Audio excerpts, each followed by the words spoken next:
wabarakatuh. Pemirsa Sultra TV, senang sekali saya Dian Rahma kembali hadir di hadapan Anda. Dan memang spesial kali ini saya ingin memberikan informasi. Semoga informasi ini khususnya untuk masyarakat Kota Kendari ya, menambah manfaat yang luar biasa dan insya Allah ini akan menjawab segala pertanyaan-pertanyaan yang mungkin saja ada di benak kita. Nah, seperti yang kita ketahui bahwa sebagai lembaga perwakilan rakyat daerah yang berkedudukan sebagai unsur penyelenggara pemerintahan daerah dan mempunyai peran dan tanggung jawab dalam mewujudkan efisiensi, efektivitas, produktivitas, dan akuntabilitas. Jadi ini memang kita tahu sebagai fungsi dari DPRD ya. Dan khusus di DPRD Kota Kendari, ya kita sudah banyak melihat seperti apa kinerja yang dilakukan.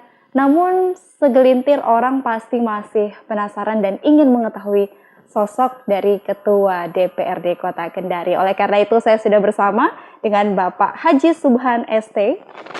Waalaikumsalam Bapak, terima kasih Pak. Langsung dari ruangan Bapak, saya diperkenankan untuk hadir di sini.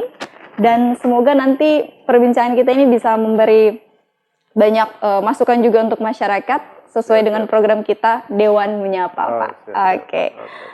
Kabar bagaimana, Pak? Baik. Baik, alhamdulillah. Dan boleh tahu tidak, Pak, sebelum mungkin kita berbicara banyak, seperti apa sih kinerja DPRD Kota Kendari, terus juga bagaimana pencapaian yang sudah dilakukan. Saya ingin mengetahui dulu, Bapak Ketua DPRD Kota Kendari Haji Subhan ST yang memang menjadi putra kelima dari 10 orang bersaudara. Boleh tahu tidak Pak, mengawali karir sebelum menjadi seorang anggota DPR, apa sih sebenarnya yang jadi motivasi Bapak untuk terjun di dunia legislatif ini Pak? Silakan. Saya buka masker dulu ya. Iya. Ya, bismillahirrahmanirrahim. Assalamualaikum warahmatullahi wabarakatuh. Waalaikumsalam. Nama saya Haji Subhan ST. Ya. Tempat tanggal lahir ini kampung yang paling singkat se-Indonesia mungkin. Oh gitu Pak, apa? Ya, Gu. Tanggalnya September sudah 75.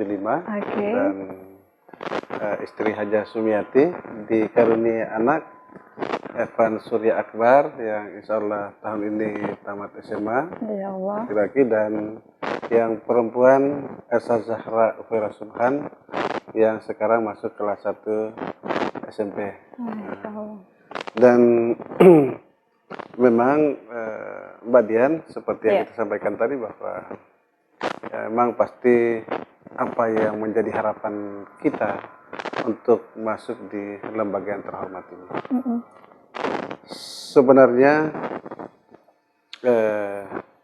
awal saya sebagai pedagang, ya, sebagai ketua kerukunan pedagang pasar, yang sebelumnya juga pernah menjadi honorer di PDAM di Buteng waktu itu, dan mengawali aktivitas pasca menikah di Kota Kendari. Saya sebagai pedagang, dan waktu itu konflik pasar yang waktu itu pasca kebakaran, ini memang teman-teman pedagang menginginkan bahwa apa yang menjadi dampak dari kebakaran pasar kabar itu kemarin ini harus ada solusi, karena di situ ada pro kontra yang pada akhirnya ini membawa kita pada akhirnya kita harus memutuskan untuk pindah untuk sementara waktu di Pasar Panjang agar ada kepastian dari teman-teman pedagang itu untuk menempati tempat sementara di Pasar Panjang dan diberikan ruang kepada pemerintah untuk membangun kembali pasar yang menjadi tempat berjuang untuk jangka panjang. Nah, terus pertanyaan tadi, apa yang melatar belakangi kita sampai masuk, akhirnya mau gitu. masuk DPR? Sebenarnya tidak ada pemikiran kita untuk masuk di lembaga terhormat ini. Hanya karena persoalan kemarin ya sempat juga ditawarkan masuk di beberapa partai politik, tapi kan memang bayang-bayang untuk masuk di DPR itu belum ada. Tidak ada bahkan Pak mungkin pada saat itu. Sehingga sempat dipanggil oleh Pak Musadar yang kebetulan waktu itu wakil wali kota Kendari. Nah, makanya dia sampaikan, Pak Subhan, ya saya tahu Bapak sebagai ketua kerukunan, tapi kalau hanya menitip kepada kami dan teman-teman anggota DPR yang punya kewenangan dan kebijakan itu, ya tidak mungkin dia bisa maksimal. Kenapa Bapak tidak masuk mewakili teman-teman pedagang DPR agar menyuarakan apa yang menjadi kebijakan dan harapan-harapan pedagang dengan bahwa pedagang itu ya kita wakili, mereka tetap melaksanakan aktivitasnya. Makanya itu mungkin yang menjadi pemikiran saya, betul juga ya. Iya benar-benar. Karena dalam prinsip hidup saya, bagaimana kita berlomba untuk kemanfaatan kita hidup. Jadi akhirnya pada saat itu Bapak memantapkan diri. Iya, makanya waktu itu memang belum juga fix 100% untuk masuk, tapi ya daftarkan saya kan begitu. Iya. Nah, ada kesempatan. Sehingga, tapi saya berpikir, waduh, ini nama besar pedagang kita pertaruhkan. Kapan kita tidak maksimal, kita tidak bekerja sama, bahwa apalagi kita juga ini kan pertama sudah berkeluarga ya, karena biar bagaimanapun juga ya restu istri ini menjadi hal yang paling mendasar di perjalanan untuk kita menghadapi pertarungan di politik. Kedua, saya juga masih punya orang tua, ibu dan ayah, bapak, termasuk masih punya mertua. Nah, sehingga restu mereka juga ini mungkin salah satu yang bisa memudahkan dalam proses perjalanan untuk maju di pertarungan pencaleg. Termasuk ya keluarga dan saudara-saudara saya pedagang yang memang juga ingin kita minta pendapat dan masukannya, dan hampir semua memberikan respon dan mendukung apa yang menjadi harapan dan keinginan kita untuk maju di Caleg 2014-2019. Iya, dan luar biasa restu orang tua dan keluarga, terus khususnya ini istri, Bapak rasakan seperti apa betul dampaknya Pak? Karena memang Bapak kan terpilih 2 periode ini Pak. Iya. Ini gimana Pak? Ya, jadi memang dukungan istri dan keluarga kan ini biar bagaimanapun juga pasti waktu kita akan banyak kita bersama masyarakat. Lebih banyak kita mengenal kebijakan, lebih banyak kita beraktivitas kantor, sehingga ini kan juga dukungan istri sangat mendukung ya, karena biar bagaimanapun juga bahwa dengan kita berada di kebijakan ya oke lah, banyak yang punya uang banyak ya. Betul. Mungkin bermiliar-miliar, tapi sangat tidak mungkin mereka itu bisa membuat jalan, membuat drainase, membuat kebijakan-kebijakan yang pro rakyat. Tapi mungkin dengan adanya kita di DPR ini ya mungkin walaupun juga kita tidak memiliki kemampuan finansial dalam bentuk uang, tapi kebijakan-kebijakan kita, apa yang menjadi usulan-usulan masyarakat itu bisa kita perjuangkan, bisa kita maksimalkan agar apa yang menjadi harapan yang dititipkan kepada kita oleh masyarakat Kota Kendari khususnya di dapil kita itu bisa kita maksimalkan, kita perjuangkan untuk bisa mendapatkan alokasi dan kebijakan anggaran di pemerintah. Selama perjalanan ini Pak, kurang lebih 2 periode yang memimpin sebagai Ketua DPRD Kota Kendari, apa sih Pak pelajaran penting yang Bapak dapatkan akhirnya? Ya,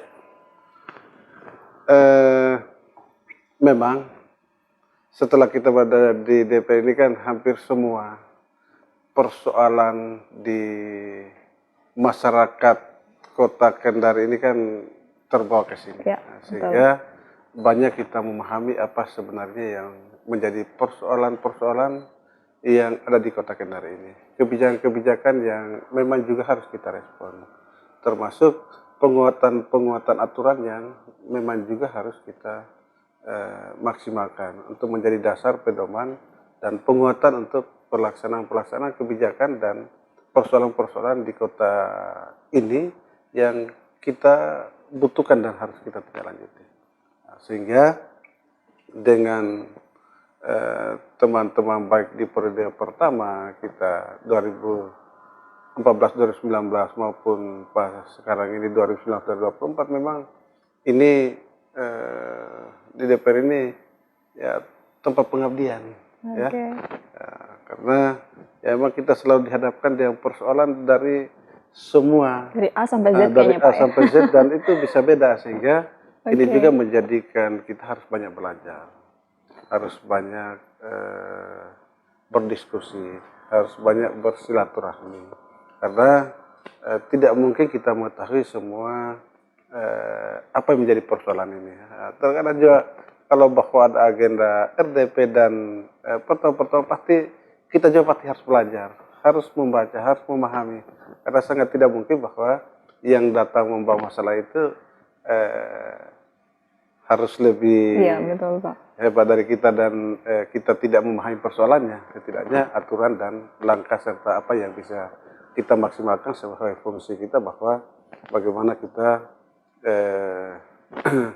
menyelesaikan persoalan ya dengan mengedepankan komunikasi dan mencari solusi karena memang kebijakan-kebijakan yang harus kita tetapkan juga itu ya berdasar aturan dan perundangan sesuai kewenangan Yang ada. dan tugas yang mereka sama kita. Iya, jadi memang banyak sekali pembelajaran bahkan sampai saat ini harus tetap terus belajar ya Oh, Pak harus, karena harus, masalah nggak yang boleh. dihadapi Iya, kan iya. ini banyak sekali.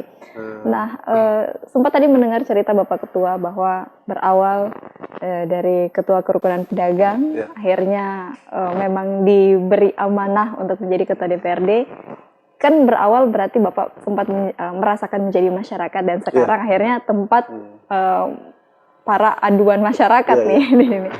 Nah, Bapak melihat ternyata memang banyak sekali masalah yang kompleks ya Pak. Iya.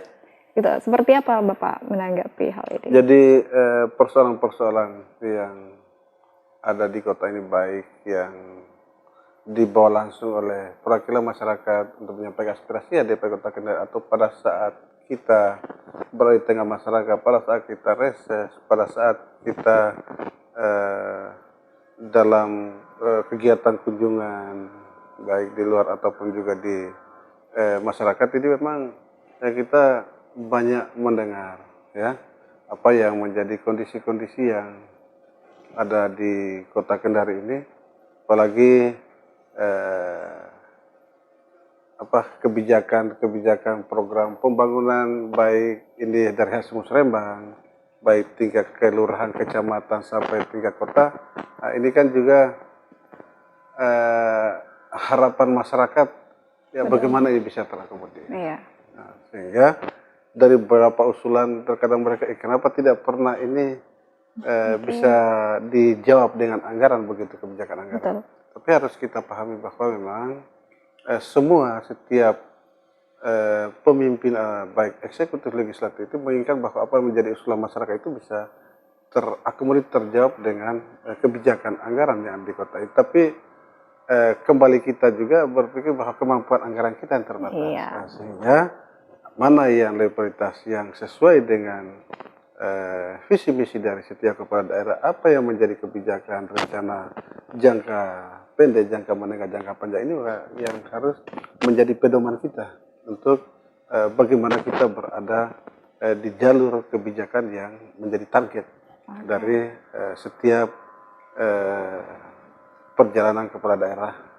Sehingga ya ini juga yang kita pahami bahwa setiap kepala daerah itu dalam aturan bahwa mereka juga itu harus apa menjadi visi misi setiap kepala daerah itu yang berdasarkan apa yang menjadi rencana jangka panjang dan itu harus include dengan kebijakan pemerintah pusat, provinsi dan daerah sehingga jangan menjanjikan angin surga buat masyarakat tapi ini tidak bisa kita lakukan mendingan ya yang relevan saja supaya kita bisa berjalan dan apa yang menjadi janji-janji yang kita lakukan itu bisa terwujud dan bisa menjawab harapan. Betul sekali, karena sesuai dengan namanya terutama di DPRD sebagai lembaga perwakilan masyarakat, tentu masyarakat kan harapannya seperti apa kita tahu ya Pak, ingin sejahtera dan lain. Tapi inilah bahwa semua bukan hanya tugas dari DPRD, bukan juga tugas dari pemerintah, tapi memang tugas kita semua sebagai masyarakat untuk sama-sama bersinergi mensukseskan apa yang menjadi keinginan kita semua sebenarnya, seperti itu. Nah, pemirsa di rumah, kita masih akan kembali, jangan kemana-mana, tetap di Dewan Menyapa.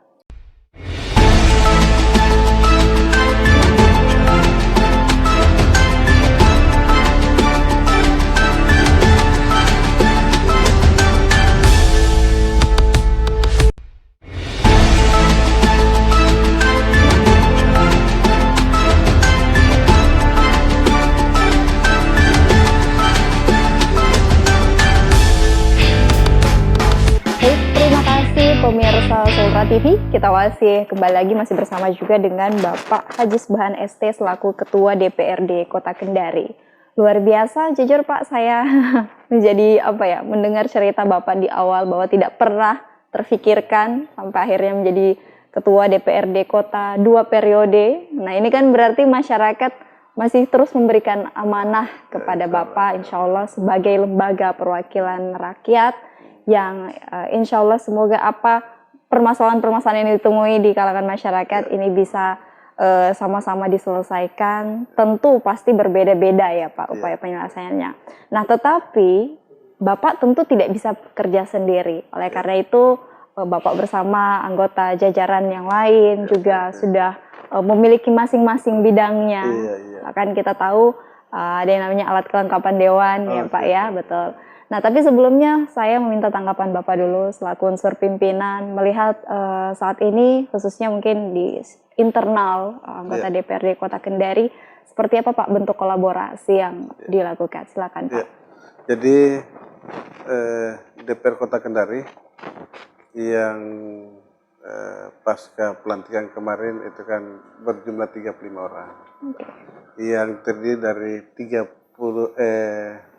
7 fraksi, benar. Yakni fraksi PKS 7 kursi sebagai pimpinan, yang kedua fraksi Golkar 5 kursi sebagai wakil pimpinan, PAN 5 kursi sebagai wakil pimpinan 2, terus Nasdem 4 kursi, terus Gerindra 4 kursi, selanjutnya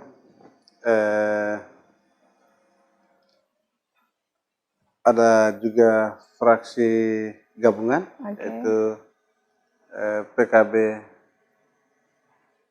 1 kursi, Demokrat 2 kursi, dan Perindo 2 kursi. Nah, sehingga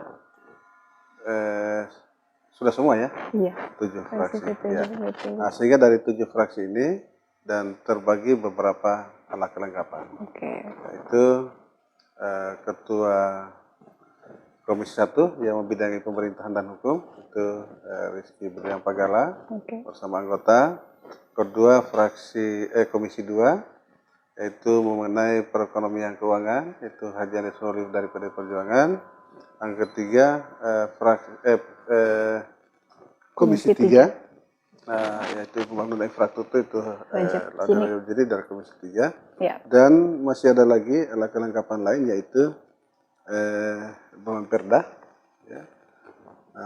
yaitu Ilham Rad dari Demokrat, dan BK Badan Kehormatan DPR yang dikomandai oleh Laudel Lawama dari PD Perjuangan. Dan masih ada Bamus, Banggar, dan sebagainya. Sehingga ini menjadi salah satu alat kelengkapan yang saling melengkapi, saling mendukung dengan distribusi tugas dan mitra yang memang sudah diatur dalam undang-undang maupun juga di dalam tata tertib kita. DPRD Kota Kendari menjadi pedoman kita untuk melaksanakan tugas, termasuk dukungan dari Sekretariat DPRD untuk bagaimana pelaksanaan kegiatan-kegiatan DPR itu bisa lebih maksimal. Sehingga kita sudah buat dan sudah ditetapkan pedomannya, termasuk SOP-SOP yang menjadi bagaimana memaksimalkan kinerja kita. Dan tindak lanjut dari itu semua alat kelengkapan juga ini sudah membuat rencana kerja tahunan, dan termasuk setiap bulan juga kita tidak lanjuti dengan rapat Bamus untuk mengagendakan semua agenda-agenda DPR dari semua alat kelengkapan itu yang dituangkan dalam bentuk usulan dan agenda kegiatan yang pada akhirnya setiap bulan itu sudah terkonek apa yang menjadi masukan, baik itu yang agenda komisi yang dari hasil usulan masyarakat untuk diagendakan DP ataupun juga kunjungan dan sebagainya, ini sudah terakomodir dan kita perkuat di rapat BAMUS untuk mengagendakan kegiatan-kegiatan DPR selama 1 bulan.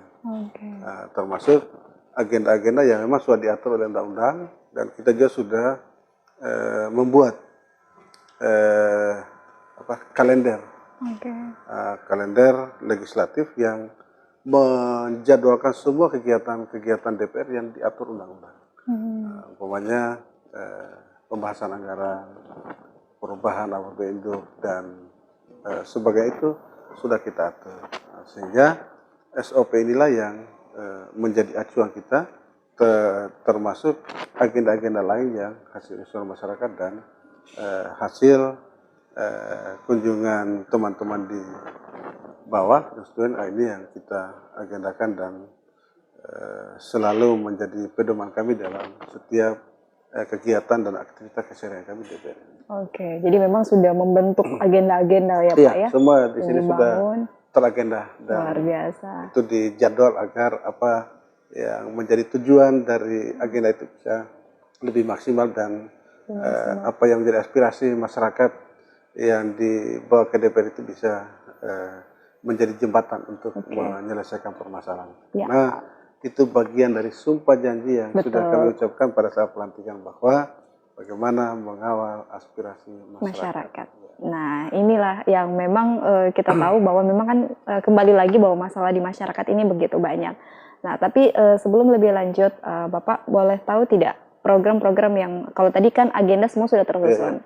Lalu saat ini program yang mungkin dalam waktu dekat ini akan dilakukan lagi anggota DPRD Kota Kendari di bawah kepemimpinan Bapak seperti apa Pak? Ya, jadi kan ini setiap akhir bulan itu kan kita rapat BAMUS. Sekaligus juga untuk mengevaluasi pelaksanaan agenda bulan sebelumnya dan agenda di bulan berikutnya. Apa yang belum maksimal atau yang sudah terselesaikan dan terselesaikan untuk kita agenda kembali atau seperti atau sudah penyelesaian.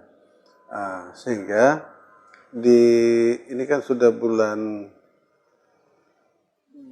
akhir bulan Mei ya. Sehingga di minggu depan itu kita pasti sudah rapat BAMUS kembali untuk mengagendakan di bulan 6-nya. Sehingga agenda-agenda itu sudah agenda semua dan semua kegiatan-kegiatan kita itu sudah tersave, sehingga patokan pedoman kita akan di hasil BAMUS itu. Dan ini kita kemarin baru paripurna hari ulang tahun Kota Kendari, termasuk ini ke depan juga ini ada laporan dari BPK yang akan kita lanjut, termasuk ya mungkin di bulan 7 itu ada draft ya APBD Induk 2022 yang akan diajukan pemerintah kota, dan di bulan 8 itu ada APBD perubahan yang juga diajukan pemerintah kota, termasuk beberapa agenda perda yang sementara dibahas ya, tentunya RT RW kemarin, tapi karena berbagai polemik dan masukan sehingga apakah ini judul kita rubah atau tetap kita lanjutkan, itu ini kan akan dibawa di rapat paripurna internal untuk mendapatkan masukan dari semua fraksi dan anggota DPR, sehingga pada saat itu diputuskan menjadi keputusan bersama, dan ini menjadi tugas kita untuk mensosialisasikan dan menyampaikan kepada masyarakat. Ya. Jadi memang hal ini yang masih sementara berjalan dilakukan. Tetap berjalan. Dan kira-kira Pak, kembali lagi memang sebagai lembaga yang menampung aspirasi masyarakat, ini sesuai juga sumpah janji jabatan ya Pak, yang sudah diucapkan pada saat itu. Nah, Bapak melihat sampai sejauh ini apa sebenarnya yang masih menjadi masalah sih di masyarakat yang paling dominan mungkin Pak, kalau Bapak melihat sebagai unsur pimpinan Ketua DPRD Kota?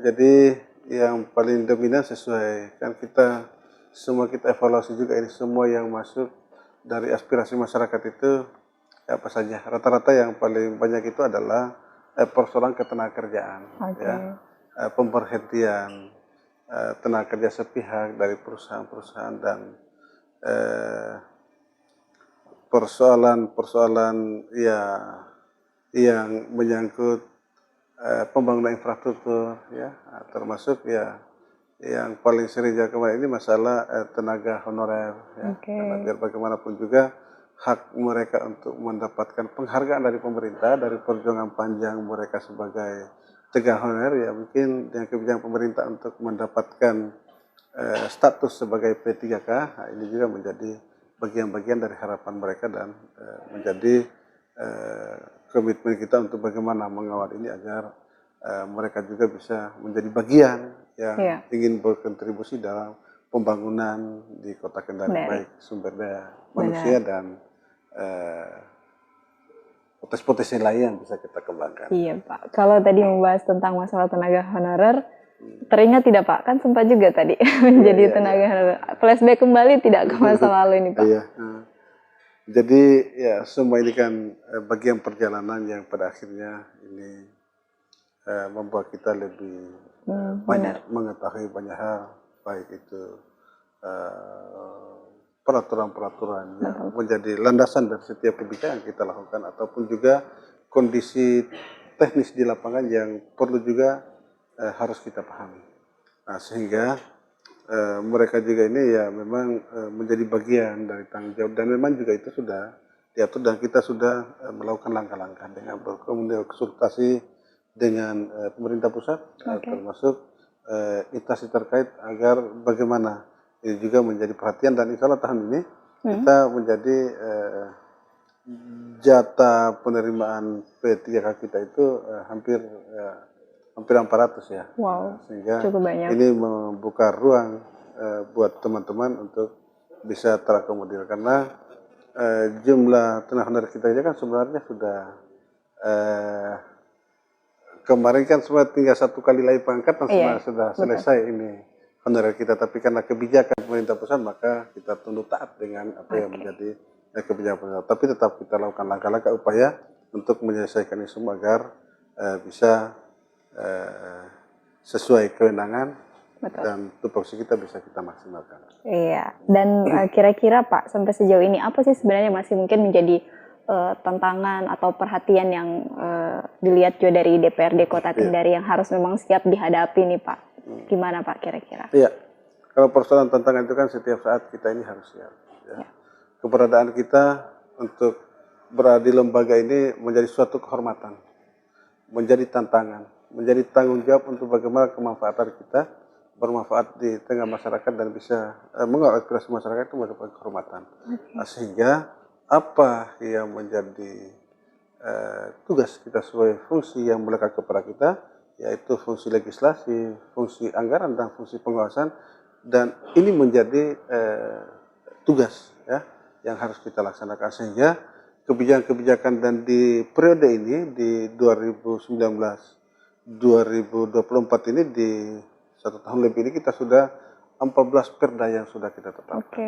Ya, ini kan termasuk sangat luar biasa karena ini untuk memberikan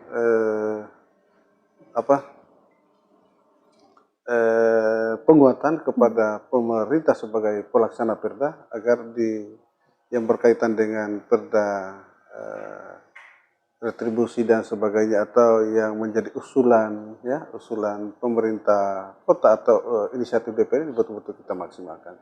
Di anggaran juga ada yang keterbatasan yang kita miliki ini bagaimana juga kita memaksimalkan anggaran itu agar bisa menjawab apa yang menjadi ekspektasi masyarakat dan saya rasa ini menjadi tantangan buat kita bagaimana kita bisa bersama-sama pemerintah melaksanakan pembangunan di tengah keterbatasan. Itu yang sangat luar biasa. Artinya kalau kesiapan anggaran kita sangat cukup maka tidak ada yang bisa kita tidak ada yang tidak bisa kita bangun. Tapi membangun di tengah keterbatasan ini menjadi satu hal yang menjadi tantangan untuk bisa bagaimana kebijakan-kebijakan itu bisa kita maksimalkan dan bisa melaksanakan roda pemerintahan bersama pemerintah selaku eksekutif dan DPR sebagai eksekutif ini bisa membangun kolaborasi yang bagus dan sinergi dan itu sudah kita tunjukkan, sudah kita lakukan dengan keterbukaan dan transparansi. Oke. Sehingga apa yang menjadi rencana pemerintah sesuai visi misi yang sudah mereka janjikan pada saat mereka mencalonkan diri, ini menjadi salah satu perhatian dan sentiran kita untuk bahwa rambu-rambunya sudah ada, Nah, tinggal tinggal bagaimana bagaimana, pelaksanaan. Kalaupun juga agak melompat dan sebelah, Lewat maka sedikit, tetap garisnya itu tetap sudah sangat lurus jelas gitu. dan itu Betul. sudah diatur dalam rencana Oke. jangka menengah, jangka pendek, dan jangka menengah kita. Iya, Termasuk fungsi pengawasan yang kita lakukan, bagaimana pelaksanaan perda yang sudah kita tetapkan bersama itu sudah sampai di mana pelaksanaannya. Oke. Termasuk apa yang menjadi harapan masyarakat sampai DPD kita sampaikan, termasuk hasil-hasil reses anggota DPR sebagai tanggung jawab kami juga di legislatif, karena yang menjadi pedoman kita itu bahwa pelanggaran juga itu kan sumbernya pertama dari program Iya. program prioritas pemerintah daerah, Betul. dalam hal ini pemerintah Kota Kendari.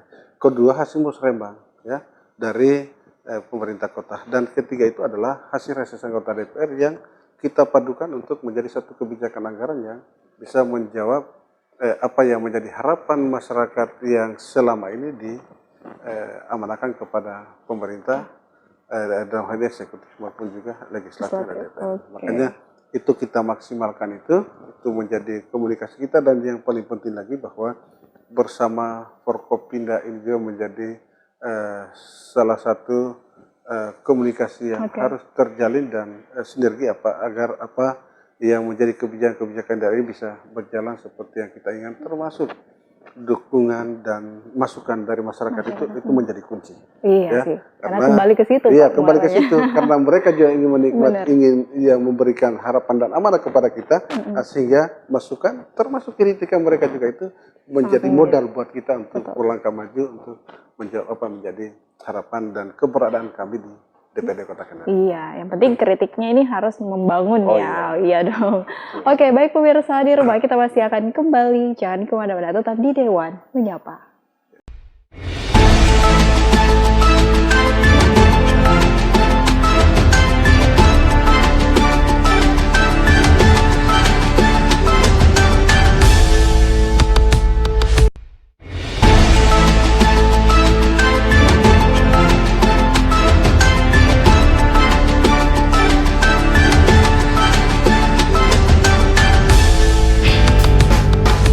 Terima kasih, kita kembali lagi.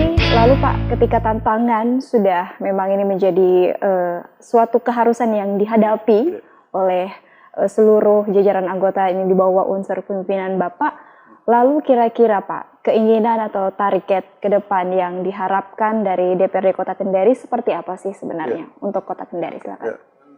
Target dan harapan dari kami kepada DPRD yang pertama itu ya bahwa bagaimana kita mampu melaksanakan tugas dalam periode yang sudah diamanatkan oleh masyarakat yang percayakan keterwakilannya kepada kami.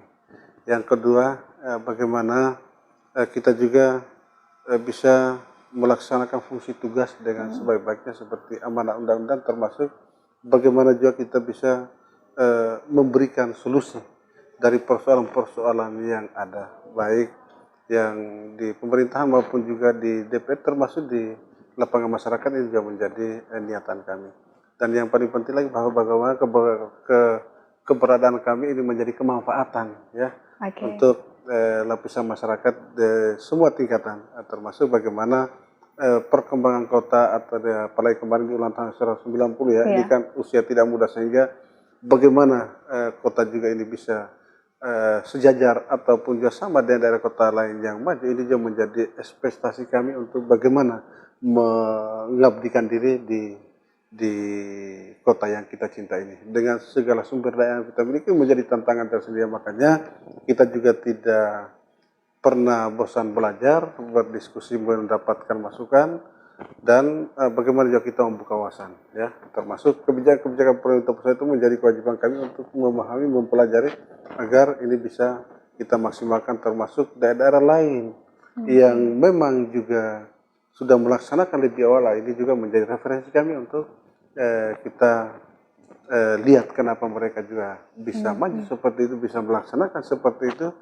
Ini juga yang akan kita padukan untuk menjadi modal kita untuk bersama pemerintah dan semua elemen masyarakat agar proses pembangunan ini bisa berjalan dengan baik, termasuk dukungan dari semua masyarakat, usulan, kritik, termasuk bagaimana juga kita menjaga bersama-sama potensi keamanan yang ada di Kota Kendari agar apa semua yang direncanakan, kemampuan sumber daya yang kita miliki bisa kita maksimalkan, kita gerakan untuk sekali lagi untuk kepentingan kita secara keseluruhan. Iya, apalagi kalau kita lihat Kota Kendari, khususnya mungkin saat ini di bawah kepemimpinan Bapak Haji Zulkarnain, ini memang kan terus bergerak memberikan perubahan-perubahan yang memang tujuannya adalah untuk meningkatkan kesejahteraan masyarakat. Kalau tadi Bapak juga berbicara tentang potensi, luar biasa Kota Kendari memang siapa sih yang tidak kenal ya saat ini perkembangannya Pak.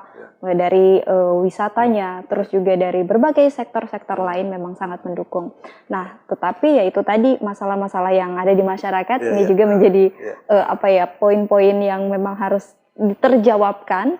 Oleh karena itu memang masih menjadi tugas dari seluruh pihak DPR. Lalu Pak, harapan untuk masyarakat bagaimana? Ini kan kembali lagi bahwa bukan hanya kerja dari pemerintah, dari DPR sebagai lembaga pengawasan, tapi juga bagaimana masyarakat ini memberikan support selain kritikan lah Pak. Ini gimana harapannya? Jadi tadi kan kita sudah menjelaskan bahwa DPR juga ini kan semua tugas dan mitra bersama OPD pemerintah itu sudah sangat jelas diatur. Sehingga mereka sudah bisa melaksanakan tugas dan koordinasi untuk bagaimana 3 fungsi tugas dan kewenangan itu bisa dimaksimalkan. Yang kedua, semua itu tidak bisa kita lakukan, baik pemerintah selaku eksekutif atau DPR sebagai eksekutif, tanpa dukungan dari semua elemen masyarakat Kota Kendari. Sehingga dukungan dari semua pihak ini akan menjadi kunci dari sukses atau tidaknya dari semua rencana pembangunan yang dilakukan di kota ini.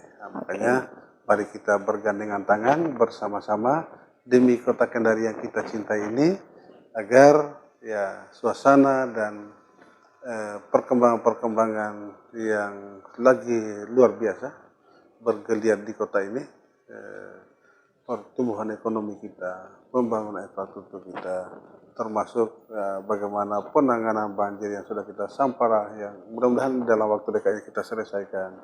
Volume jalan juga yang harus kita jawab karena pertumbuhan juga, volume kendaraan sangat luar biasa, termasuk kebijakan-kebijakan lain, bagaimana kota ini sebagai kota yang berkembang itu harus kita jawab dan kita maksimalkan tentu sesuai tugas dan amanah undang-undang yang melekat kepada kita semua. Iya, dan terakhir Pak, mungkin dalam kesempatan ini saya ingin memberikan kesempatan kepada Bapak, apa yang ingin diucapkan untuk seluruh, bukan hanya masyarakat ya yang terus memberikan dukungan, tapi juga istri dan keluarga. Apa Pak yang ingin disampaikan, boleh? Iya, terima kasih. Di kesempatan juga ini saya mengucapkan terima kasih atas dukungan dari keluarga, terutama istri dan anak-anak yang sudah mensupport kami selama dalam melaksanakan tugas dan amanah yang diberikan oleh masyarakat ini. Tentu akan berbeda sebelum kita menjadi anggota DPR dan sebelumnya, karena pasti waktu yang bersama keluarga juga ini pasti saya sudah agak terbatas karena agenda-agenda sudah tersusun. Tapi di sinilah sekali lagi butuh dukungan dan kebersamaan agar apa yang menjadi niat untuk kita bermanfaat di masyarakat dan pengabdian ini menjadi amal ibadah buat kita semua dan keluarga ini bisa kita laksanakan dengan baik. Iya, luar biasa. Tentu termasuk dukungan partai juga. Ini sebagai partai kami di Partai PKS, mudah-mudahan bisa memberikan dukungan dan support, termasuk bagaimana juga kalau memang ada hal yang memang menjadi masukan dalam pelaksanaan ini sebagai perpanjangan partai, kami juga mengucapkan dukungan dan atensinya. Baik, terima kasih. Luar biasa. Semoga apa tadi yang disampaikan oleh Bapak Ketua DPRD Kota Kendari ini memberikan informasi serta manfaat bagi kita, dan saya harapkan khususnya untuk seluruh masyarakat Kota Kendari, mari sama-sama mendukung pemerintah, mendukung DPRD Kota Kendari demi mewujudkan harapan dan keinginan demi majunya Kota Kendari. Dan tidak terasa waktu kita sudah di penghujung acara. Saya sebelumnya mengucapkan terima kasih Bapak Ketua DPRD Kota Kendari Haji Sihan ST, dan terima kasih pemirsa di rumah yang sudah menyaksikan tayangan ini. Tetap terus saksikan kita karena akan banyak lagi session selanjutnya bersama dengan beberapa anggota DPRD Kota Kendari. Nanti juga fraksi juga akan ada, dan tetap dalam program Dewan Penyapa. Akhir kata, saya berserta kru yang bertugas pamit undur diri. Wassalamualaikum dan sampai jumpa.